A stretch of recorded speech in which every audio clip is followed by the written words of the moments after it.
Hey guys, welcome back to Fast Fix. In this video, we're going to show you how to delete your Shopify account after trial. So first up, when you open your Shopify account, as you can see here, and then sign in your account. So all you need to do here is click on the settings option right here at the bottom left corner of your screen.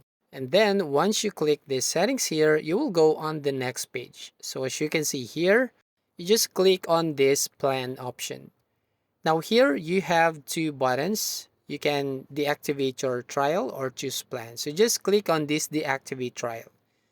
Then here you can choose the reason why do you want to deactivate your account. So here there's no necessary buttons here that you can actually permanently delete your account on Shopify, but you can deactivate your Shopify account. So that's it. If you find this video helpful, please consider to like and subscribe to this channel, and don't forget to hit the notification bell to notify you on the next video.